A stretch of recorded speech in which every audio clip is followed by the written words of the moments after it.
हरे कृष्णा। तो हम पढ़ रहे हैं श्रीमद् भगवद गीता के 17वें अध्याय से श्रद्धा के विभाग।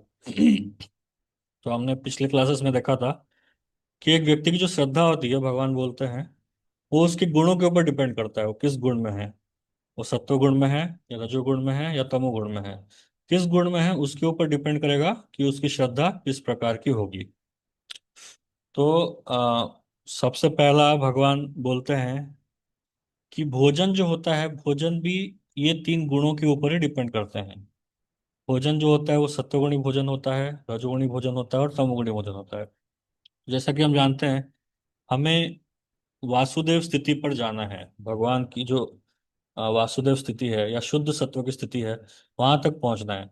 और शुद्ध सत्व तक पहुंचने के लिए उसका जो प्लेटफॉर्म है वो है सत्वगुण। शुद्ध सत्व तब तक डेवलप नहीं होगा जब तक हम कम से कम सत्वगुण में ना आए। तो सत्वगुण में आने के लिए हमें सत्वगुणी चीजें करनी पड़ेंगी। तो यहाँ पे भगवान पूरा डिटेल में बता रहे हैं कि सत्वगुणी चीजें कौन कौन सी होती हैं, रजोगुणी चीजें कौन सी होती हैं, तमोगुणी चीजें कौन सी होती हैं। तो हमें रजोगुणी और तमोगुणी चीजों को अवॉइड करना है और सत्वगुणी चीजों को हमें करना है, पालन करना है। तो इसलिए सबसे पहला जो भगवान ने बताया, जो हमारा स्टार्टिंग, कहीं भी हमारा स्टार्टिंग होता है खाने से ही होता है। पूरा हमारा पूरा संसार खाने पर ही टिका हुआ है। अन्नमय कोश में हम पूरा, अन्न है तो प्राण है, अन्न अगर नहीं है तो प्राण भी रहता नहीं है। तो इसलिए भगवान ने सबसे पहले बताया अन्न के बारे में। तो अन्न सबसे पहला जो सात्विक होता है वो कैसा होता है? आयु सत्व बालरोग्य सुख प्रीति विवर्धना रस्य स्निग्ध स्थैर्य हृदय आहार सात्विक प्रिय। एक सेकंड।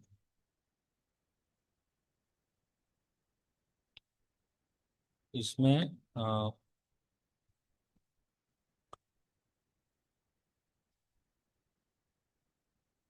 जो भोजन सात्विक व्यक्तियों को प्रिय होता है वह आयु बढ़ाने वाला होता है, जीवन को शुद्ध करने वाला होता है, तथा बल स्वास्थ्य सुख तथा तृप्ति प्रदान करने वाला होता है। ऐसा भोजन रसमय स्निग्ध स्वास्थ्यप्रद तथा हृदय को भाने वाला होता है। रजोगुणी कैसा होता है? अत्यधिक तीखा, खट्टा, अत- अति नमकीन, गरम, चटपटा, शुष्क मतलब सूखा, या जलन उत्पन्न करने वाले भोजन रजोगुणी व्यक्तियों को प्रिय होते हैं। ऐसे भोजन दुख शोक तथा रोग उत्पन्न करने वाले हैं। तो ये रजोगुणी खाना है। और जो तमोगुणी खाद्य वो कैसा है?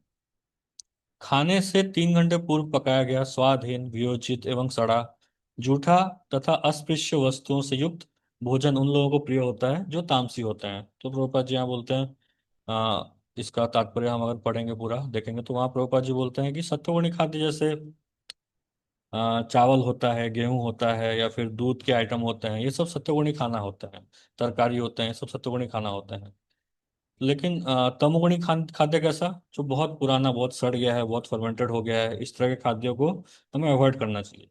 लेकिन बाद में प्रभुपाद जी ये भी बोलते हैं कि अगर प्रसाद है, महाप्रसाद है, भगवान का प्रसाद है, तो अगर थोड़ा पुराना हो भी जाए, थोड़ा कुछ घंटे हो भी जाए, तो उसको ग्रहण किया जा सकता है, क्योंकि वो भगवान को अर्पण किया गया है। भगवान को अर्पण होने के बाद जो खाद्य है वो प्रसाद बन जाता है। तो प्रसाद को हर स्थिति में लिया जा सकता है। अभी भगवान जो आगे चल करके यज्ञ दान तप, यज्ञ दान तप, ये किस मोड में करना चाहिए, सत्वगुणी यज्ञ कैसा होता है, रजोगुणी यज्ञ कैसा होता है, तमोगुणी यज्ञ कैसा होता है, तमो यज्ञ में तमोगुणी होता है, तो उसके बारे में भगवान बताएंगे। इसका मतलब हमारा साधना किस प्रकार का होना चाहिए उसके बारे में भगवान डिटेल में बताएंगे। अभी 11 श्लोक हम स्टार्ट कर रहे हैं, 11वें श्लोक से। आप लोग अपने भगवत गीता में देख सकते हैं। अफ अफलाकांक्षिभिर्यज्ञो विधिदिष्टो युज्यते यष्टव्यम एवेति मना समाधाय च सात्विक। यज्ञ के बारे में है। यज्ञों में वही यज्ञ सात्विक होता है जो शास्त्रों के निर्देश अनुसार कर्तव्य समझकर उन लोगों के द्वारा किया जाता है जो फल की इच्छा नहीं करते। तो यज्ञ यज्ञ का फल होता है, और यज्ञ फल की इच्छा जो नहीं करता है वैसा यज्ञ सत्वगुण यज्ञ होता है। तात्पर्य कृष्ण कृपा मूर्ति अभय चंडाल भक्ति वेदांत स्वामी श्लोक प्रभुपाद जी के द्वारा, श्लोक प्रभुपाद की जय। सामान्यतया यज्ञ किसी प्रयोजन से किया जाता है। कुछ कार्य होता है तभी हम यज्ञ करते हैं। लेकिन यहाँ पर बताया गया है कि यज्ञ बिना किसी इच्छा के संपन्न किया जाना चाहिए। इसे कर्तव्य समझकर किया जाना चाहिए। जैसा कि 5 प्रकार की यज्ञ बताए गए हैं, एक गृहस्थ को 5 प्रकार की यज्ञ करना चाहिए। उदाहरणार्थ, मंदिरों या गिरजाघरों में मनाए जाने वाले अनुष्ठान सामान्यतया भौतिक लाभ को दृष्टि में रखकर किए जाते हैं, लेकिन यह सत्वगुण में नहीं है। मनुष्य को चाहिए कि वह कर्तव्य मानकर मंदिर या गिरजाघर में जाए, गिरजाघर मतलब चर्च, भगवान को नमस्कार करे और फूल तथा प्रसाद चढ़ाए। प्रत्येक व्यक्ति सोचता है कि केवल ईश्वर की पूजा करने के लिए मंदिर जाना व्यर्थ है, लेकिन शास्त्रों में आर्थिक लाभ के लिए पूजा करने का आदेश नहीं है। मनुष्य को चाहिए कि केवल अर्च विग्रह को नमस्कार करने जाए। इससे मनुष्य सत्वगुण को प्राप्त होगा। प्रत्येक सभ्य नागरिक का कर्तव्य है कि वह शास्त्र के आदेशों का पालन करे और भगवान को नमस्कार करे। तो यहाँ प्रभुपाद जी बता रहे हैं कि एक व्यक्ति को मंदिर क्यों जाना चाहिए। मंदिर केवल हमें भगवान को ये प्रार्थना नहीं करना चाहिए कि सुख संपत्ति घर आवे, कष्ट मिटे तन का, बस यही भौतिक इच्छाएं जो हैं उसको ही पूरी करने के लिए कभी भी हम भगवान के पास जाते हैं ना, हमारे पास एक लंबा चौड़ा लिस्ट होता है कि हमें क्या क्या चाहिए, फिर उसके बदले में उसका कीमत हम चुकाने के लिए रेडी नहीं रहते हैं। तो इतना बड़ा जो लंबा चौड़ा लिस्ट रहता है, इस तरह का पूजा करना ये प्रॉपर नहीं है, ये सत्वगुणी पूजा नहीं है। हमें मंदिर जाना चाहिए केवल भगवान को नमस्कार करने के लिए, भगवान को ग्लोरीफाई करने के लिए, इसके लिए मंदिर जाने का प्रयास करना चाहिए। तो ये सत्वगुणी पूजा होती है। सत्वगुणी यज्ञ या यज्ञ जो होता है वो केवल भगवान की प्रसन्नता के लिए अगर की जाए, विशेष करके इस कलयुग में बताया गया है कि यज्ञ मतलब हरिनाम यज्ञ। बाकी सारे यज्ञ आप करेंगे तो उस यज्ञ के लिए हमारे पास साधन नहीं है। सबसे पहली बात, यज्ञ जो होता है, यज्ञ किया जाता है, उसमें देवताओं को आहुति दी जाती है। इदम इंद्राय नमः, ये मेरा नहीं है, इदम नमः। तो इंद्र को देते हैं, सूर्य को देते हैं, चंद्र को देते हैं। तो उसमें जो सबसे मेन जो सामग्री होता है वो होता है घी। घी जो होता है, देसी गाय से बना हुआ शुद्ध घी, उसको पूरा लीटर लीटर में चढ़ाया जाता है।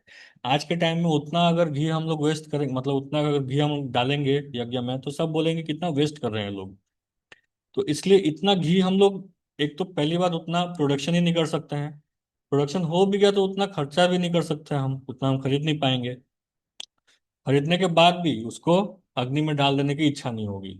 तो इसलिए घी इतना खर्च करना हमारे लिए पॉसिबल नहीं है। तो केवल घी ही ये खाते हैं जो देवता लोग होते हैं ना, केवल घी को ही ग्रहण करते हैं। इस भौतिक संसार का जो शुद्ध गाय का, जो देसी गाय का शुद्ध घी है ना, उसी को ग्रहण करते हैं, दूसरा और कुछ ग्रहण नहीं करते हैं। तो इसलिए हम घी दे ही नहीं सकते हैं। जो हम घी जलाते हैं वो पता नहीं कैसे बनता है। वो घी हम जलाते हैं तो उससे देवता लोग तो नहीं आने वाले हैं, लेकिन धुआं बहुत निकलेगा यज्ञ से। तो वैसा यज्ञ का कोई लाभ नहीं होने वाला है। अभी यज्ञ क्या है? हरिनाम यज्ञ, हरिनाम संकीर्तन। हरिनाम संकीर्तन इस कलयुग का परम यज्ञ है। तो उसको हमें भगवान की प्रसन्नता के लिए उस यज्ञ को करना चाहिए। घरों में हमें हरिनाम संकीर्तन का आयोजन करना चाहिए। स्ट्रीट्स में जा करके हमें हरिनाम संकीर्तन करने का प्रयास करना चाहिए। घर में अगर घर में जो हम पूजा कर रहे हैं उसमें भी हमें हरिनाम संकीर्तन करना चाहिए। तो हर दिन हम ये यज्ञ कर सकते हैं। इसके लिए कोई हमें ना सामग्री की जरूरत है, ना ही कोई पूजा पंडा को बुलाने की जरूरत है, किसी को कुछ जरूरत नहीं। हम घर में रह करके भी यज्ञ कर सकते हैं। इसलिए सत्ययुग में जो यज्ञ है वो हरिनाम संकीर्तन है। इसको हमें हमेशा करने का कोशिश प्रयास करना चाहिए। उसके बाद रजोगुण यज्ञ कैसा होता है देखिए। अभिसंधाय तु फलम दंभार्थम अपि चैवयत् इज्जते भरत श्रेष्ठ तम यज्ञाम विद्धि राजसम। लेकिन है भरत श्रेष्ठ, जो यज्ञ किसी भौतिक लाभ के लिए या गर्ववश किया जाता है उसे तुम राजसी मानो। तात्पर्य, कभी कभी स्वर्ग लोक पहुंचने या किसी भौतिक लाभ के लिए यज्ञ तथा अनुष्ठान किए जाते हैं। ऐसे यज्ञ अनुष्ठान राजसी माने जाते हैं। तो कई लोग ऐसा बड़ा बड़ा यज्ञ करते हैं, बड़ा बड़ा अनुष्ठान करते हैं, ताकि उनका नाम हो, उनका बड़ा नाम हो, लोग उनके पहचाने, या फिर उन्हें कुछ भौतिक लाभ चाहिए, उन्हें बहुत ज्यादा धन संपत्ति चाहिए, या फिर उनके आ, कर्मफल कट जाएं। इस प्रकार से बहुत लोग यज्ञ करते रहते हैं। तो इस तरह का यज्ञ क्या है? जो इच्छा द्वारा इच्छा की वजह से जो किया जाता है यज्ञ, वो राजसी कहा जाता है। तो ऐसा यज्ञ अनुष्ठान जो होता है वो राजसी यज्ञ कहा जाएगा। अभी तमोगुणी यज्ञ कैसा है? विधिहीनम विधिहीनम असृष्टान्नम, अशिष्ट अन्नम, मंत्रहीनम अदक्षिणम, श्रद्धा विरहितम यज्ञम, तामसम परिचक्षते। ये तमोगुणी यज्ञ का लक्ष्य है। तमोगुणी यज्ञ कैसा होता है?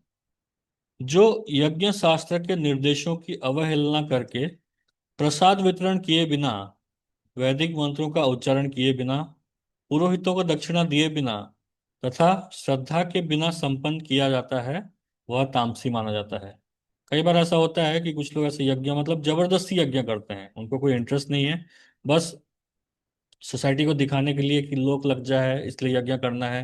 कई बार शादियां भी ऐसी होती हैं, शादियां भी ऐसी होती हैं, उसमें जबरदस्ती का बस एक नाम मात्र यज्ञ कर देते हैं लोग। ना उसमें कुछ प्रॉपर मंत्रों का उच्चारण होता है, ना वहाँ ब्राह्मणों को दक्षिणा दिया जाता है, पुरोहित को दक्षिणा या प्रॉपर दिया जाता है। और शादी में खर्चा करेंगे 50 लाख, लेकिन वो ब्राह्मण पुरोहित को देने के लिए 500 रुपये भी नहीं होगा उनके पास। तो ना पुरोहित को दक्षिणा दी जाती है, ना कोई श्रद्धा होती है, बस ऐसे ही टाइम पास के लिए यज्ञ कर रहे हैं। और ना वैदिक मंत्रों का प्रॉपर उच्चारण है, ना ही प्रसाद वितरण किया जा रहा है, बल्कि मांस वितरण किया जा रहा है। शादी यज्ञ में मांस वितरण करते हैं लोग। विवाह एक यज्ञ होता है, यज्ञ में प्रसाद वितरण करना चाहिए, और यज्ञ में लोग क्या कर रहे हैं? मांस वितरण कर रहे हैं। तो कहाँ किस डायरेक्शन में जाएंगे लोग? तो ऐसा जो होता है, इस तरह के जो यज्ञ होते हैं, इनको तमोगुण की कैटेगरी में रखा जाता है। तात्पर्य, तमोगुण में श्रद्धा वास्तव में अश्रद्धा है। कभी कभी लोग किसी देवता की पूजा धन अर्जित करने के लिए करते हैं, और फिर वे इस धन को शास्त्र के निर्देशों की अवहेलना करके मनोरंजन में व्यय करते हैं। ऐसे धार्मिक अनुष्ठानों को सात्विक नहीं माना जाता। ये तामसी होते हैं। इनसे तामसी प्रवृत्ति उत्पन्न होती है और मानव समाज को कोई लाभ नहीं पहुंचता। तो जहाँ प्रसाद वितरण नहीं किया जा रहा है, पुरोहितों को दक्षिणा नहीं दी जा रही है, प्रॉपर मंत्रों का उच्चारण नहीं किया जा रहा है, तो ऐसे जो यज्ञ हैं, ये कैसे यज्ञ हैं? इस तरह के यज्ञ ये तामसिक हैं। तो ऐसे यज्ञों से हमें बचना चाहिए, ऐसे यज्ञ हमें नहीं करने चाहिए, और ऐसे यज्ञों से भी, वहां जाने से भी हमें बचना चाहिए। तो ये हो गया यज्ञ के बारे में। अभी तपस्या, यज्ञ फिर तपस्या। तपस्या के बारे में भगवान बताएंगे 3 तरह की तपस्या क्या क्या होती है। तो सबसे पहला है सत्वगुणी तपस्या। देव द्विज गुरु प्राज्ञ, पूजनम शौचमार्जवम, ब्रह्मचर्यम अहिंसा च, शारीरम तप उच्यते। तो शब्दार्थ और सॉरी अनुवाद और तात्पर्य कोई पढ़ सकते हैं तो पढ़िए। हरे कृष्णा प्रभु जी, दंडवत प्रणाम। हाँ पढ़िए आप। परमेश्वर, ब्राह्मणों, गुरु, माता पिता जैसे गुरुजनों की पूजा करना तथा पवित्रता, सरलता, ब्रह्मचर्य और अहिंसा की शारीरिक तपस्या है। तात्पर्य श्रीला प्रभुपाद की जय। यहाँ पर भगवान तपस्या के भेद बताते हैं। सर्वप्रथम वे शारीरिक तपस्या का वर्णन करते हैं। मनुष्य को चाहिए कि वे ईश्वर या देवों, योग्य ब्राह्मणों, गुरु तथा माता पिता जैसे गुरुजनों या वैदिक ज्ञान में पारंगत व्यक्ति को प्रणाम करें या प्रणाम करना सीखें। इन सब का समुचित आदर करना चाहिए। उसे चाहिए कि आंतरिक तथा ब्रह्म रूप में अपने को शुद्ध करने का अभ्यास करे और आचरण में सरल बनना सीखे। वह कोई ऐसा कार्य ना करे जो शास्त्र मत सम्मत ना हो। वह वैवाहिक जीवन के आंतरिक मैथुन में रत न हो, क्योंकि शास्त्रों में केवल विवाह में ही मैथुन की अनुमति है, अन्यथा नहीं। यह ब्रह्मचार्य कहलाता है। ये सब शारीरिक तपस्या है। हरे कृष्ण। तो यहाँ भगवान तपस्या ऑस्टेरिटी के बारे में बता रहे हैं। ऑस्टेरिटी, पेनेंस, यज्ञ, दान, तप। पेनेंस मतलब ऑस्टेरिटी, पेनेंस मतलब सॉरी तप। पेनेंस मतलब यज्ञ, सॉरी पेनेंस मतलब यज्ञ, ऑस्टेरिटी मतलब तप, और दान मतलब चैरिटी। तो यहाँ भगवान ऑस्टेरिटी के बारे में बता रहे हैं या तपस्या के बारे में बता रहे हैं कि हमें किस प्रकार की तपस्या करनी चाहिए। उससे ये सत्वगुणी तपस्या है। क्या क्या है? परमेश्वर, ब्राह्मण, गुरु, माता पिता जैसे गुरुजनों की पूजा करना चाहिए हमें। जो भी हमारे सीनियर्स हैं, जो हमारे हमसे बड़े चढ़े हैं, उनको हमें पूजा करना चाहिए। उसके बाद पवित्रता, शुद्ध रहना चाहिए। शुद्ध रहने के लिए बाहरी रूप से हमें स्नान करना है और आंतरिक रूप से हमें भगवान के नामों का जप करना है। सरलता, सिंपल रहना चाहिए व्यक्ति को। सिंप्लिसिटी, प्रभुपाद जी कहा करते थे, या प्रभुपाद जी के गुरु महाराज कहा करते थे, सिंप्लिसिटी इज वैष्णविज्म। एक वैष्णव होता है ना, उसको जितना हो सके उतना सरल रहना चाहिए। ज्यादा कोई हाई फाई परफ्यूम यूज नहीं करना चाहिए, कोई बहुत ज्यादा महंगे कपड़े नहीं पहनना चाहिए, बहुत महंगे जूते नहीं पहनना चाहिए। जितना जरूरत है, जितना सिंपल हम हो सके उतना सिंपल हमें अपना रहन सहन करना चाहिए। ब्रह्मचर्य, प्रभुपाद जी बोलते हैं, ब्रह्मचर्य मतलब वैवाहिक जीवन के बाहर मैथुन नहीं करना है, उसके बाहर मैथुन मैथुन नहीं करना है। तो ये ब्रह्मचर्य हो गया गृहस्थों के लिए। और अहिंसा, अहिंसा हमें फॉलो करना चाहिए। तो ये शारीरिक तपस्याएं हैं, ये सारी तपस्याएं हमें सत्व गुण की ओर ले जाएंगी। अभी रजोगुणी तपस्या कैसी होती है? अनुद्वेगकरम वाक्यम, सॉरी, अभी ये तपस्या हो गया। ये जो है भगवान यहाँ क्या बोलते हैं, तपस्या के बारे में बोल रहे हैं। इसके बाद भगवान, जो हमारा 3 लेवल है, बॉडी माइंड एंड वर्ड्स। हमारे बॉडी, हमारा शरीर है, हमारा मन है और हमारा वाचा है। तो शरीर की तपस्या क्या है, मन की तपस्या क्या है और वाणी की तपस्या क्या है, ये 3 के बारे में भगवान बताएंगे। तो सबसे पहला वाणी के बारे में बता रहे हैं। वाणी की तपस्या कैसी होती है? तो ये वो श्लोक है, ये इस श्लोक में भगवान वाणी की तपस्या के बारे में बता रहे हैं। अनुद्वेग करम वाक्यम सत्यम प्रिय हितम च यत् स्वाध्यायाभ्यसनम चैव वाङ्मय तप उच्यते। तो आप लोग समझ में आए ना, 3 है हमारे, बॉडी माइंड और वर्ड्स, ये तीनों से हमें भगवान की पूजा करनी चाहिए। हमारा कर्मणा मनसा वाचा, हमारे कर्म भी भगवान को पूजा करने के लिए चाहिए। हमारे मन से भी हम भगवान को पूजा करना चाहिए और वाणी से हमें भगवान की आराधना करनी चाहिए। तो कर्मणा मनसा वाचा, कर्म, मन, कर्म मतलब हमारा शरीर, हमारा मन और हमारा वाणी, ये तीनों का तपस्या अलग अलग है। तो सबसे पहले भगवान वाणी का तपस्या बता रहे हैं। जो हमारा वचन है उसका तपस्या है। तो वाणी की तपस्या क्या है? सच्चा, सबसे पहला सत्य, भाने वाला, लोगों को भाने वाला, अनुद्वेगम करम करम वाक्यम, हित कर तथा अन्य को क्षुब्ध ना करने वाले वाक्य बोलना, और वैदिक साहित्य का नियमित पारायण करना मतलब उच्चारण करना, यह वाणी की तपस्या है।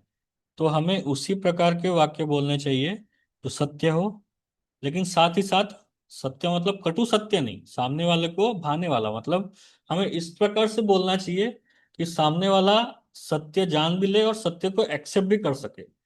अनुद्वेगम, उद्वेग नहीं होना चाहिए सामने वाले को, अगर हम सत्य बता भी रहे ना, उसके अंदर उद्वेग नहीं जागना चाहिए।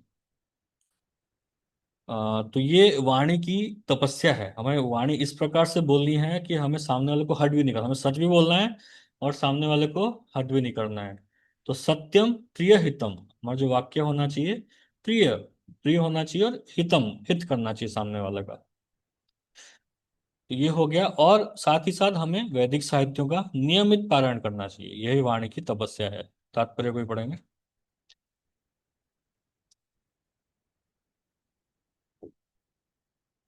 हरे कृष्णा। तात्पर्य कोई पढ़िए।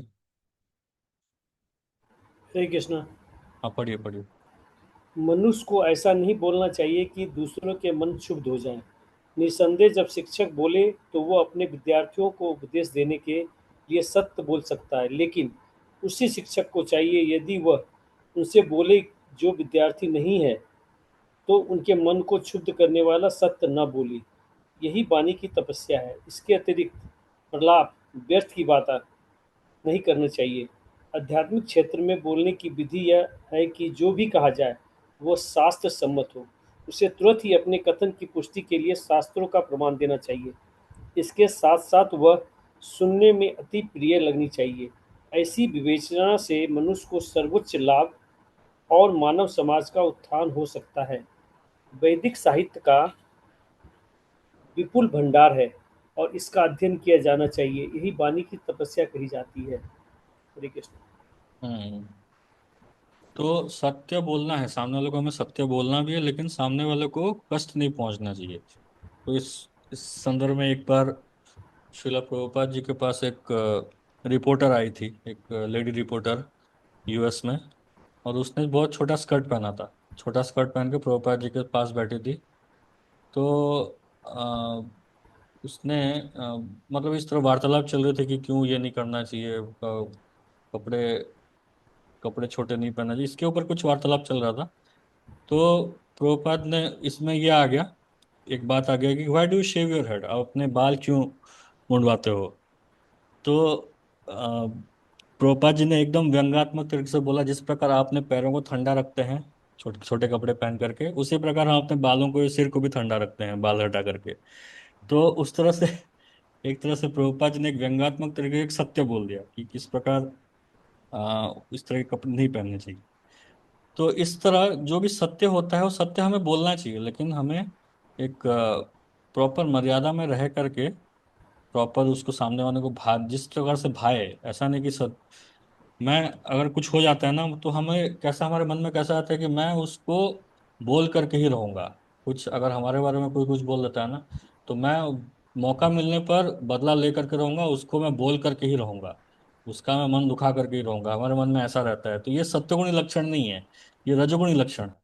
सत्वगुणी लक्षण ये है कि हम, ठीक है, हमें जो भी कोई कुछ बोले, लेकिन हमें सत्य बोलना है, लेकिन सत्य साथ ही साथ सामने वाले को कष्ट नहीं पहुंचाना चाहिए। तो उस प्रकार से हमें सत्य बोलना है, ये सत्वगुणी है। ये मन की, ये वाणी की तपस्या है। अगर हम जा करके किसी को कुछ बड़ा बुरा भला बोल दें और उसका पूरा दिल ही टूट गया, तो हमारा वाणी का तपस्या नष्ट हो गया। तो हमें वाणी की तपस्या में हमें सत्य बोलना है, लेकिन सामने वाले को प्लीजिंग भी होना चाहिए। अनुद्वेगम करम वाक्य। अभी नेक्स्ट है मन का, मन की तपस्या क्या क्या है। मन की तपस्या है मन प्रसाद सौम्यत्वम, मौनम आत्म विनिग्रह, भाव संस भाव संशुद्धि इत्येतत् तपोमान समुच्यते। पढ़िए कोई अनुवाद तात्पर्य। हरे कृष्णा प्रभु जी, मैं पढ़ूं? पढ़ पढ़ो। श्रील प्रभुपाद की जय। तथा संतोष, सरलता, गंभीरता, आत्म संयम एवं जीवन की शुद्धि, ये मन की तपस्याएं हैं। आगे भी पढ़ूं? हाँ, पूरा पढ़ो। तात्पर्य। मन को नियंत्रित मन को संयमित बनाने का अर्थ है उसे इंद्रिय तृप्ति से विलग करना। उसे इस तरह प्रशिक्षित किया जाना चाहिए जिससे वह सदैव परोपकार के विषय में सोचे। मन के लिए सर्वोत्तम प्रशिक्षण प्रशिक्षण विचारों की श्रेष्ठता है। मनुष्य को कृष्ण भावनामृत में विचलित नहीं होना चाहिए और इंद्रिय भोग से सदैव बचना चाहिए। अपने स्वभाव को शुद्ध बनाना कृष्ण भावना भावित होना है। इंद्रिय भोग के विचारों से मन को अलग रख करके ही मन की तुष्टि प्राप्त की जा सकती है। हम इंद्रिय भोग के बारे में जितना सोचते हैं उतना ही मन अतृप्त होता जाता है। इस वर्तमान युग में हम मन को व्यस्त ही अनेक प्रकार के इंद्रिय तृप्ति के साधनों में लगाए रख मन तुष्ट नहीं हो पाता। अतएव सर्वश्रेष्ठ विधि यही है कि मन को वैदिक साहित्य की ओर मोड़ा जाए, क्योंकि यह संतोष प्रदान करने वाली कहानियों से भरा है, यथा पुराण तथा महाभागवत। कोई भी इस ज्ञान का लाभ उठाकर शुद्ध हो सकता है। मन को छल कपट से मुक्त होना चाहिए और मनुष्य को सबके कल्याण हित के विषय में सोचना चाहिए। है कि मनुष्य निरंतर आत्म साक्षात्कार के विषय में सोचता रहे। कृष्ण भावना भावित व्यक्ति पूर्ण मौन इस दृष्टि से धारण किए रहता है।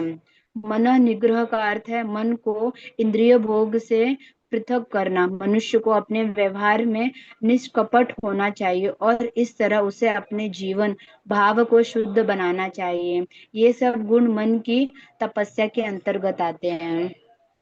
तो ये मन की तपस्या के बारे में भगवान बता रहे हैं, प्रभुपाद जी बहुत अच्छे से व्याख्या कर रहे हैं। सबसे पहला है संतोष। सबसे पहला जो मन का जो तपस्या है वो संतुष्ट रहना होता है। एक जो भक्त होता है, भले ही गृहस्थ हो ब्रह्मचर्य हो जो भी हो, जितना उसे मिल रहा है उसमें वो संतुष्ट रहता है। वो बिना मतलब का बहुत ज्यादा धन कमाने के पीछे नहीं भागता है, या फिर बहुत ज़्यादा नाम कमाने के पीछे नहीं भागता है, या फिर बहुत ज़्यादा फॉलोअर्स बनाने के पीछे नहीं भागता है, तो उसके पास जो है जितना है उसी से वो संतुष्ट रहता है। सबसे पहला जो मन का तपस्या है वो है संतुष्ट रहना। जो है हमारे पास से, लेकिन हमारा उल्टा ही है, हमारे पास जो है उसी से असंतुष्ट रहते हैं। बाकी बाकी लोगों के पास जो है वो सब देख करके हम असंतुष्ट हो जाते हैं। हमारा मन कभी संतुष्ट नहीं रहता है। तो सबसे पहला तपस्या मन का ये है कि हमें संतुष्ट रहना है। उसके बाद सरलता, सिंप्लिसिटी। सिंप्लिसिटी जैसा इसके बारे में पहले ही बता चुका हूँ कि हमें अपना व्यवहार जो है वो सरल रखना चाहिए। अपने व्यवहार को सरल रखेंगे, निष्कपट रखेंगे, तब जा करके हम भक्ति में आसानी से आगे बढ़ पाएंगे। फिर आता है गंभीरता। गंभीरता जो है ना, गंभीरता का अ, जो उल्टा शब्द होता है वो है बचपना। तो हमें बचपना, भक्त को जो है ना बचपना नहीं होना चाहिए भक्त में, गंभीर रहना चाहिए। गंभीर रह करके सीरियसली हमें भक्ति करना चाहिए। जो हमें बताया जा रहा है, हमारे ऑथोरिटीज जो बता रहे हैं, शास्त्र हमें जो बता रहे हैं, तो उसको सीरियसली पालन करना चाहिए। अपने हिसाब से बचपना में रह करके कुछ भी हमें अपने मन से नहीं पालन करना चाहिए। जो हमारे मन में आ रहा है उसी को हम करेंगे, ऐसा नहीं। गंभीर रहना चाहिए, भक्त को गंभीर रह करके भगवान की भक्ति करनी चाहिए अच्छे से। फिर आत्मसंयम। आत्मसंयम, अपने इंद्रियों को कंट्रोल करना चाहिए। इंद्रियों को कंट्रोल करने का प्रयास करना चाहिए। और जीवन की शुद्धि, भाव संशुद्धि, अपने जीवन को शुद्ध करने का प्रयास करते रहना चाहिए। जितना ज्यादा हम अच्छी भागवत पढ़ेंगे, जप करेंगे, भक्तों का संग करेंगे, वैसे वैसे हमारा जीवन और शुद्ध होते जाएगा। तो ये मन की तपस्या है, मन की तपस्या है। संतुष्ट रहना, सरल रहना, सिंपल रहना, मतलब कपट ना करना, गंभीर रहना, बचपना ना होना, आत्मसंयम, इंद्रिय विषयों से कंट्रोल, इंद्रिय तृप्ति से दूर रहना, जीवन की शुद्धि, जो भी हमारे शुद्धिकरण के लिए जो भी आवश्यक चीजें हैं वो सब करने का प्रयास करना, ये सब मन की तपस्या है। तो सबसे पहला वाणी की तपस्या, फिर मन की तपस्या, अभी हमारे शरीर की तपस्या। शरीर की तपस्या क्या है? श्रद्धया परया तप्तम तपस्तत्त्रिविधम नरे अफला अफलाकांक्षी विर्युक्ते सात्विकम परिचक्षते। सॉरी, जो सबसे पहला था ना, जो 14वां श्लोक था, वो शरीर की तपस्या थी। 14 जो हमने पढ़ा था, देव द्विजय गुरु प्राज्ञा पूजनम शौचम आर्जवम ब्रह्मचर्य अहिंसा च शारीरम तप उच्यते। तो शरीर की तपस्या क्या क्या है? ब्राह्मण, गुरु, पिता माता, ये सबको प्रणाम करना, साफ सफाई रखना, सरल रहना, ब्रह्मचर्य करना और अहिंसा करना, ये सारे शरीर की तपस्याएं हैं। फिर वाणी की तपस्या क्या है? अनुद्वेग करम वाक्यम, मतलब सत्य बोलना है लेकिन सामने वाले को प्लीजिंग होना चाहिए, और हितकारी होना चाहिए, सामने वाले को हितकारी होना चाहिए, दूसरों को कष्ट देने वाला नहीं होना चाहिए, और वैदिक शास्त्रों के हिसाब से होना चाहिए जो हम बोल रहे हैं। ये वाणी की तपस्या। और मन की तपस्या क्या है? मन प्रसाद सौम्यत्वम, हमेशा संतुष्ट रहना, सिंपल रहना, गंभीर रहना, आत्मसंयम करना, ये सब मन की तपस्या है। तो ये तीन के बारे में भगवान बोल रहे हैं। भौतिक लाभ की इच्छा न करने वाले तथा केवल परमेश्वर में प्रवृत्त मनुष्यों द्वारा दिव्य श्रद्धा से संपन्न यह तीन प्रकार की तपस्या सात्विक तपस्या कहलाती है। तो ये मन, बुद्धि, सॉरी, मन, वाणी, मन और हमारा जो कर्म है, हमारा जो शरीर है, ये तीन का तपस्या अगर इस प्रकार से करेंगे तो ये सतगुणी तपस्या है। अभी आगे जो तपस्या बताएंगे वो रजोगुणी तपस्या के बारे में भगवान बताएंगे। रजोगुणी तपस्या किस प्रकार की होती है? सत्कार मान पूजार्थम तपोदम्भे न चैवयत् क्रियते तदिह प्रोक्तम राजसम चलम उध्रुवम चलमध्रुवम। तो जो तपस्या दंभ पूर्वक तथा सम्मान, सत्कार एवं पूजा कराने के लिए संपन्न की जाती है वह राजसी कहलाती है। यह न तो स्थायी होती है, न ही शाश्वत। तात्पर्य, कभी कभी तपस्या इसलिए की जाती है कि लोग आकर्षित हों तथा उन्हें उनसे सत्कार, सम्मान तथा पूजा मिल सके। रजोगुणी लोग अपने अधीनस्थों से पूजा करवाते हैं और उनसे चरण धुलवाकर धन चढ़वाते हैं। तपस्या करने के बहाने ऐसे कृत्रिम आयोजन राजसी माने जाते हैं। इनके फल क्षणिक होते हैं, वे कुछ समय तक रहते हैं, वो कभी स्थायी नहीं होते हैं। तो ऐसी तपस्या जो दूसरों को दिखाने वाली है, लोग देखेंगे, वो आकर्षित होकर होंगे और आकर के कुछ धन देंगे, आकर के चरण पकड़ेंगे। तो इस प्रकार की जो तपस्या करते हैं ना, ये राजसी तपस्या है। इस प्रकार की तपस्या हमें दिखावे वाली तपस्या हमें नहीं करनी चाहिए। जो तपस्या दिखावे के लिए होती है वो राजसी तपस्या हो जाती है। और फिर तमोगुणी तपस्या कैसी है?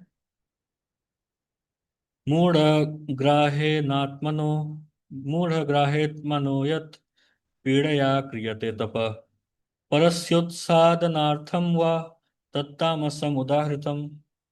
जो मूर्खतावश आत्म उत्पीड़न के लिए या अन्यों को विनष्ट करने या हानि पहुंचाने के लिए जो तपस्या की जाती है वह तामसी कहलाती है।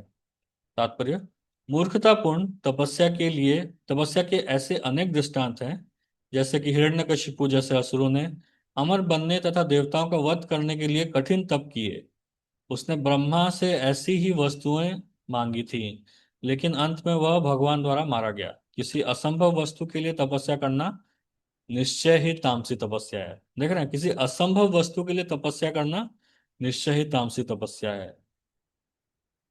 तो एक और कहानी आती है, वो भस्मासुर की कहानी आती है, वृकासुर, जो शिव जी की तपस्या कर रहा था, ताकि शिव जी की तपस्या कर रहा था। और शिव जी जब उससे प्रसन्न होकर के प्रकट होते हैं तो क्या वरदान मांगता है? मैं जिस पर भी अपना हाथ रखूं उसका हाथ, उसका जो सर है वो फूट जाए। तो इस तरह का जो मांग होता है, जो सेल्फ डिस्ट्रक्शन हो या फिर दूसरों को डिस्ट्रॉय करने वाला जो तपस्या होता है, वो तमोगुणी आता है। अभी सेल्फ डिस्ट्रक्शन में ये तो एक चलो शास्त्रीय एग्जाम्पल हो गया। हम डे टू डे हर दिन के जीवन में भी हम देखते हैं कि लोग बहुत तपस्या कर रहे हैं। कुछ लोग होते हैं जो सुबह 4-4 बजे से उठ जाते हैं और भागते हैं अपने काम पे, भागते हैं एक ऐसे गोल को प्राप्त करने के लिए जो वो अपने जीवन में कभी प्राप्त नहीं कर सकते हैं। जो कुछ लोग ऐसे जॉब करते हैं, ऐसे कार्य करते हैं, दिन रात कार्य करते रहते हैं, सोचते हैं कि मैं एक 5 करोड़ 10 करोड़ का एक घर बना लूंगा। तो उनके जीवन में वो कभी पूरा होने वाला है ही नहीं, क्योंकि उनके कर्म में ही नहीं होगा वो। तो इस तरह का अन्य से चीज के पीछे भाग भाग करके वो अपने आप को ही डिस्ट्रॉय कर रहे हैं। और उस चीज में कई बार कैसा होता है, जब उनके पास धन आता है तो धन आकर के वो दूसरों को भी, दूसरों मांस खाते हैं या मदिरा खाते हैं, तो ऐसे दूसरे प्राणी को भी नष्ट करते हैं। तो इस प्रकार की जो तपस्या होती है वो तमोगुणी तपस्या में आती है। ऐसी तपस्या से हमें बहुत दूर रहना चाहिए, ऐसी तपस्या से हमें बचना चाहिए जो दूसरों को कष्ट पहुंचाए और हमें खुद को भी बिना मतलब का कष्ट पहुंचाए। ये हो गया तपस्या। तो हमने यज्ञ किया था, यज्ञ हमने आ, पढ़ा था, यज्ञ भगवान ने बताया। और अभी तपस्या के बारे में बता रहे हैं। तपस्याएं अभी 3 तरह की तपस्या होती है। एक होता है मन की तपस्या, एक वाणी की तपस्या और एक शरीर की तपस्या। उसके बारे में भी हमने चर्चा किया। अभी आता है दान। दान किस प्रकार का करना चाहिए? दान भी सत्वगुणी रजोगुणी तमोगुणी होता है। तो दान हमें किस प्रकार का दान करें तो वो सत्वगुणी होता है, उसके बारे में भगवान यहाँ बताएंगे। तो 20वां श्लोक है, दातव्यम इति यद्दानम दीयते अनु अनुपकारिणे देशे काले च पात्रे च तद्दानम सात्विकम स्मृतम। ये सत्वगुणी दान है। कोई पढ़ना चाहेंगे सत्वगुणी दान के बारे में?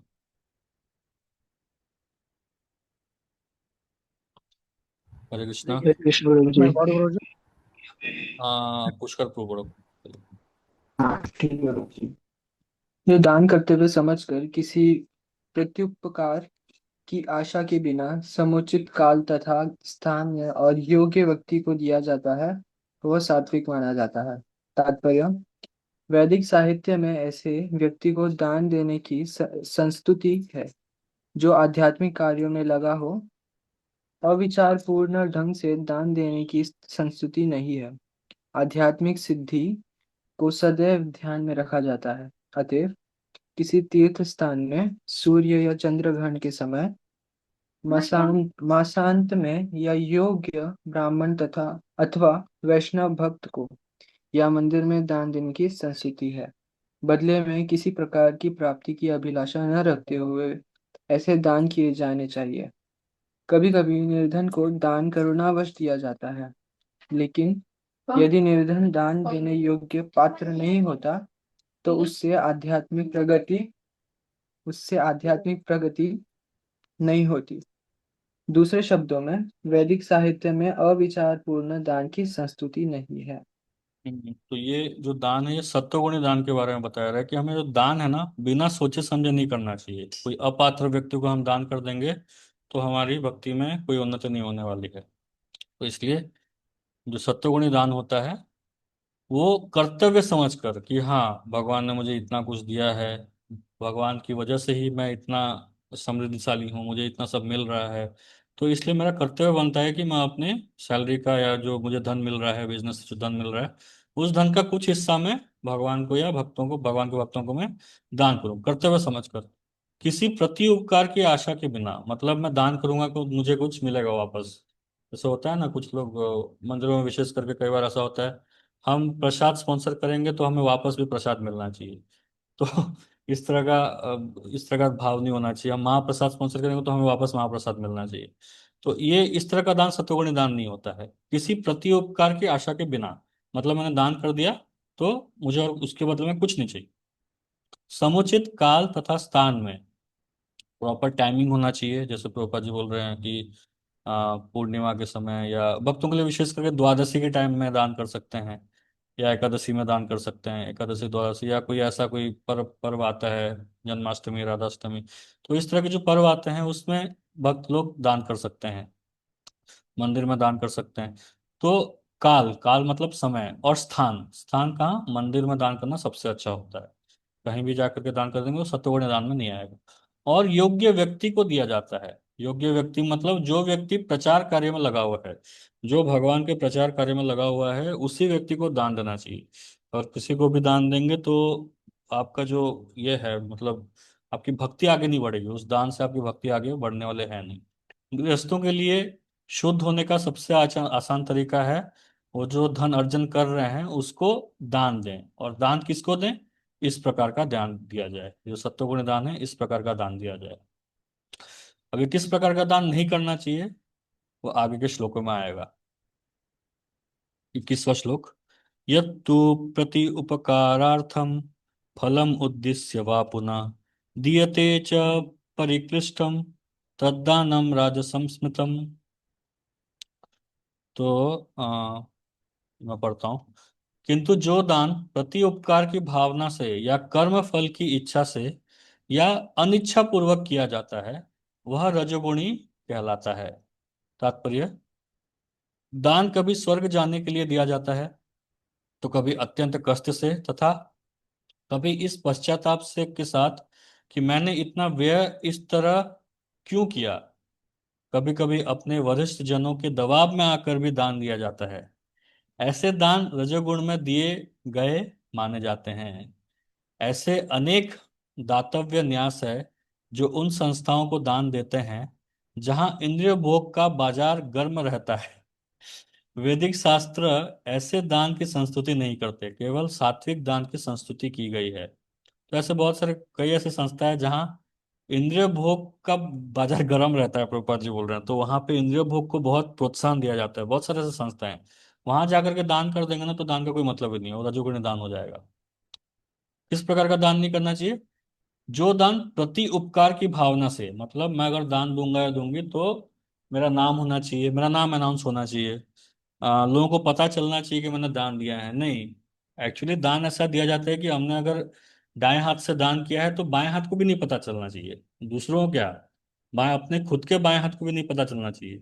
तो इस तरह का दान होना चाहिए, वो सत्वगुण दान होता है। लेकिन प्रत्युपकार की भावना कि हाँ मैंने दान दिया है तो मुझे मेरा नाम होना चाहिए कि मैंने इतना इतना दान दिया है, मैंने इस मंदिर को इतना दान दिया है, मैंने इस प्रभु जी को इतना दान दिया है, मैंने ये कार्य के लिए इतना दान दिया है। हमें जो मंदिर में जो ये होता है, नाम का बोर्ड होता है, वहां पे हमको अपना नाम चाहिए। हम ईंटों में अपना नाम लिखवाते हैं कि ये ईंट हमने दान किया है। तो इस तरह का जो प्रत्युपकार वाला भावना होता है ये रजोगुणी दान है। या फिर कर्म फल की इच्छा, मतलब मैं कुछ दान दूंगा तो मैं जो इच्छा कर रहा हूँ वो पूरा हो जाए, मेरी जो इच्छा है वो पूरी हो जाए, इसलिए मैं दान दे रहा हूँ। ये पूरा करने के लिए, ये मन्नत पूरा करने के लिए हम इतना दान दे रहे हैं। या फिर अनिच्छा पूर्वक, मतलब हमें कोई बोल रहा है जबरदस्ती, हमें इच्छा नहीं है लेकिन फिर भी हम दान दे रहे हैं, इच्छा नहीं है फिर भी दान दिया जा रहा है, तो ये भी रजोगुणी दान आता है। तो इस तरह का दान से हमें बचना चाहिए, इस तरह के दान हमें नहीं करने चाहिए। अभी तमोगुणी दान कैसा है? ये हो गया रजोगुणी। तमोगुणी दान कैसा होता है? अदेश काले यद यद्दानम अपात्रेभ्यश्च दीयते असत्कृतम अवज्ञातम तत्तामसम उदाहृतम। ये कैसा है? तथा जो दान किसी अपवित्र स्थान में अनुचित समय में किसी अयोग्य व्यक्ति को या बिना समुचित ध्यान तथा आदर से दिया जाता है वह तामसी कहलाता है। तो ना कोई प्रॉपर स्थान है, कहीं भी हमने दान दे दिया, कुछ उसका कोई प्रॉपर टाइमिंग नहीं है, कभी भी दे रहे हैं हम, पूरा अशुद्ध अवस्था में दान दे रहे हैं, स्नान वान किया नहीं है दान दे रहे हैं, या फिर किसी अयोग्य व्यक्ति को, जो व्यक्ति उसके लायक नहीं है, भले ही जैसे पहले प्रभुपाद जी ने बताया, कोई बाहर से गरीब दिखने वाला व्यक्ति हो, अगर वो गरीब व्यक्ति आपका दान लेकर के वो नशा कर रहा है तो फिर आपके दान का क्या मतलब हुआ? ये तमोगुणी दान में चला जाएगा। अगर कोई व्यक्ति है, उसको आप कुछ पैसे दे रहे हैं, बहुत गरीब दिख रहा है, लेकिन उसी पैसे से जाकर के वो मांस भक्षण कर रहा है या फिर आ, नशा कर रहा है, सिगरेट पी रहा है, तो आपके दान का फिर कोई मतलब नहीं रहेगा। ये जो दान है ये तमोगुणी दान में आएगा, तामसी कहलाएगा। जहां पर मद्यपान तथा द्युत क्रीड़ा में व्यसनी के लिए दान देने को प्रोत्साहन नहीं दिया गया है, ऐसे दान तामसी हैं। ऐसा दान लाभदायक नहीं होता, वरन इससे पापी पुरुषों को प्रोत्साहन मिलता है। इसी प्रकार यदि बिना सम्मान तथा ध्यान दिए किसी उपयुक्त व्यक्ति को दान दिया जाए तो वह भी तामसी है। तो प्रॉपर हम अगर किसी को दान दे रहे हैं, कि मतलब कोई हमारे घर में कोई साधु आता है, ठीक है, साधु को हम प्रॉपर सम्मान नहीं कर रहे हैं, हम बस ऐसे ही बोल रहे हैं, अरे ये क्या पैरासाइट्स लोग हैं, सोसाइटी के पैरासाइट्स हैं, ऐसा सोच करके हम कुछ दान कर दिए, तो वो तामसी दान होता है। प्रॉपर ध्यान ना दे करके हम दान दे रहे हैं, लेकिन हमारा मन नहीं है दान देने का, हमारा मन कहीं और है। हम दान दे रहे हैं, पैसा दे रहे हैं, लेकिन हमारा मन कहीं और है, तो प्रॉपर ध्यान ना दे करके भी दान करना एक तमोगुणी दान होता है। तो इस तरह जो रजोगुणी दान है और तमोगुणी दान है, उससे हमें बचना चाहिए। तो इस प्रकार यज्ञ, दान, तप, ये तीन के बारे में भगवान बताते हैं कि किस प्रकार ये तीनों को हम रजोगुणी, सत्वगुणी और तमोगुणी में विभाजित करते हैं, और हमें किस प्रकार से सत्वगुण में रह करके यज्ञ, दान, तप करना चाहिए। तो आशा है कि आप लोग को क्लियर हो रहा है ये सब। अगर कुछ डाउट्स है अभी तक तो आप लोग पूछ सकते हैं, तो हम आगे एक और श्लोक पढ़ेंगे।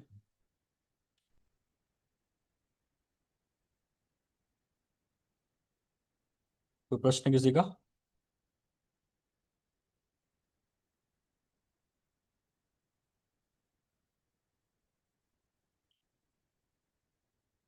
ठीक है, तो हम आगे बढ़ते हैं। 23 श्लोक, 23वां श्लोक।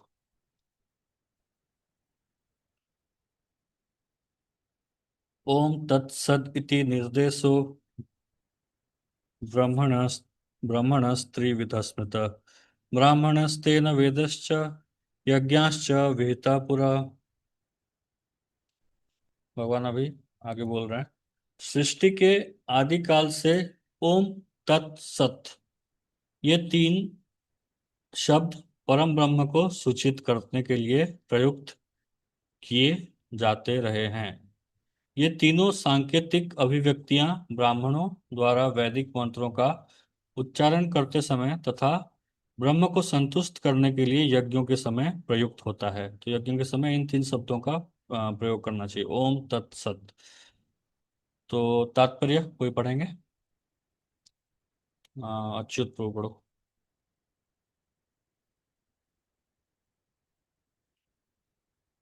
हरे कृष्णा। हरे कृष्णा प्रभु जी। पढ़ो पढ़ो।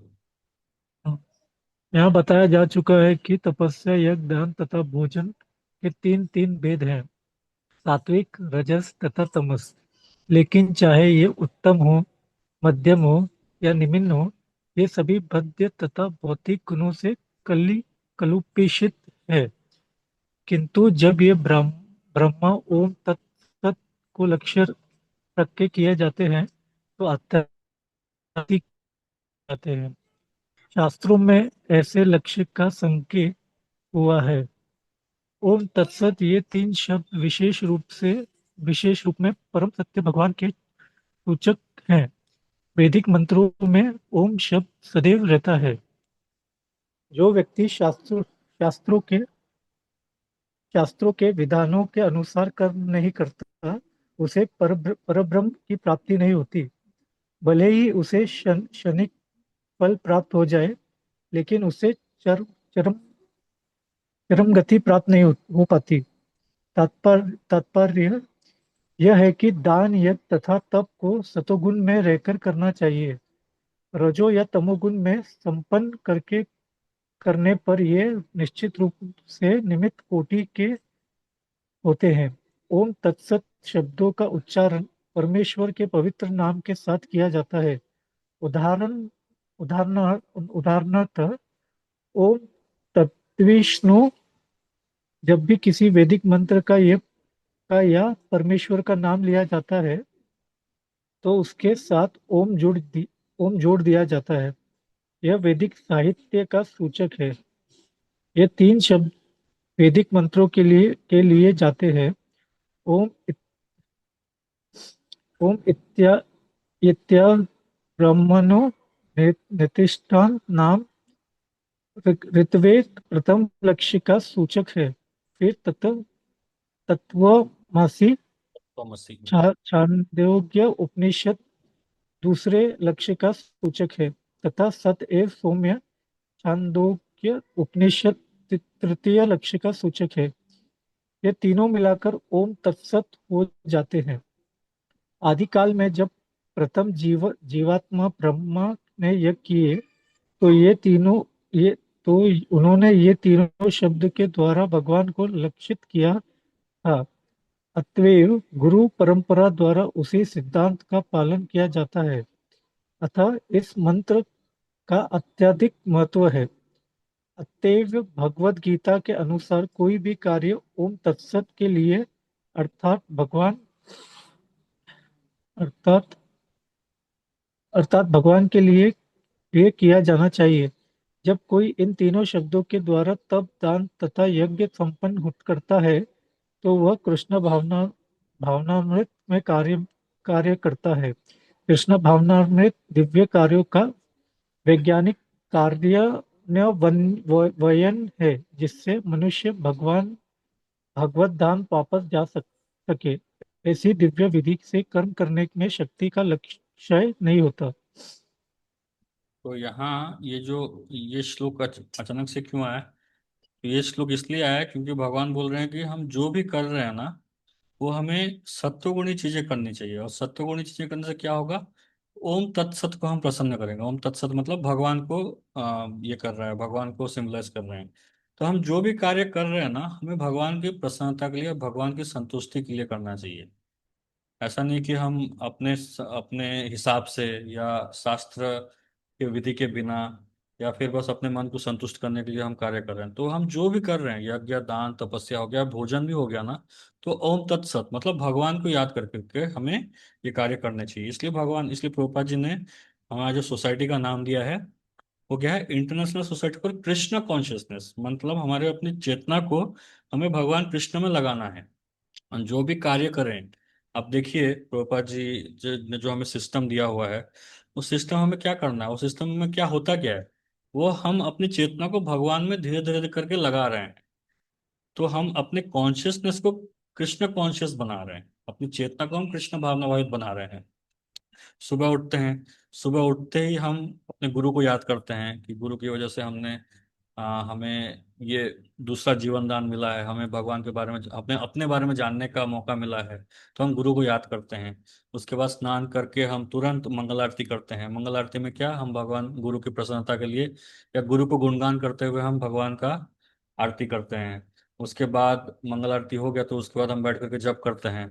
जप करते हैं, जब क्या भगवान की प्रसन्नता लेके आता है। उसके बाद जप करने के बाद भगवान को भोग लगाया जाता है। हम जो खाते हैं वो भी हम भगवान को याद करके ही खाते हैं, भगवान को भोग लगाने के बाद ही खाया जाता है। उसके बाद हम जो भी कार्य करते हैं, कार्य करने के बाद जो हमें धन मिलता है, तो वो धन का कुछ हिस्सा हम भगवान की सेवा में लगाते हैं, है ना। धन का जितना हमारा मेंटेनेंस के लिए जरूरी हो गया, बाकी जितना बचा उसमें से कुछ हिस्सा हम भगवान की सेवा में लगाते हैं या भक्तों की सेवा में लगाते हैं। तो जो सिस्टम दिया हुआ है, तो या फिर जो हमें छुट्टी का टाइम मिलता है, तो छुट्टी में ये नहीं कि हम बाहर जाकर के मूवी देखने जाते हैं। छुट्टी में हम कहाँ जाते हैं? छुट्टी में हम मंदिर जाते हैं, मंदिर आकर के भक्तों का संग करते हैं। हम भागवतम क्लास में बैठते हैं, हम भक्तों के साथ मिल करके प्रसाद लेते हैं।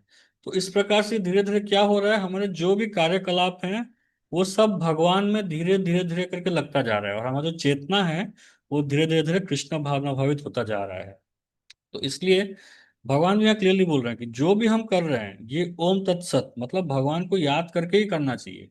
भगवान इससे प्रसन्न होंगे या नहीं, ये ध्यान में रख करके हमें अपने सारे कार्य करना चाहिए। तभी जा करके हमारा जो मन है वो कृष्ण भावना भावित हो पाएगा, और हमारी चेतना भगवान में लग पाएगी।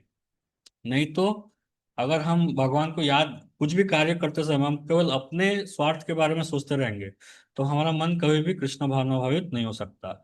इसलिए हमें जो भी हम कार्य कर रहे हैं, जो यज्ञ कर रहे हैं, दान कर रहे हैं, तपस्या कर रहे हैं, कुछ खा भी रहे हैं, बाहर जाकर कुछ खा लेते हैं, तो ये हमें सोचना चाहिए कि इससे भगवान प्रसन्न होंगे या नहीं।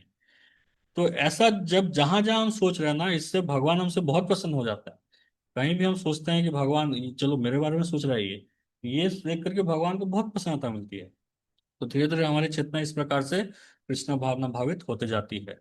तो इसलिए हम जो भी कर रहे हैं, हमें भगवान को याद करके, भगवान को मद्देनजर नजर रख के हमें अपने सारे कार्य करने चाहिए। इसलिए श्लोक यहाँ पे भगवान बोलते हैं। इसके बाद आगे के जो श्लोक हैं नेक्स्ट क्लास से पढ़ेंगे, श्रद्धा के विभाग के बारे में। दो तीन श्लोक है, उसके बाद नेक्स्ट चैप्टर स्टार्ट हो जाएगा, 18वां अध्याय, जो कंक्लूजन है, फाइनल इंस्ट्रक्शंस भगवान जो अर्जुन को देते हैं। तो हरे कृष्णा। यहाँ तक किसी को कुछ डाउट है तो पूछ सकते हैं, नहीं तो आज हम विराम देते हैं।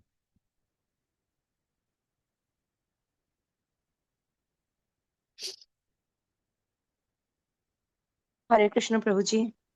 हाँ पूछ। दंडवत दंडवत प्रणाम। All glories to Srila Prabhupada. Prabhu ji, इधर जो फॉर ध्यान के लिए जो दिया है दैट, अगर हम लोग को पता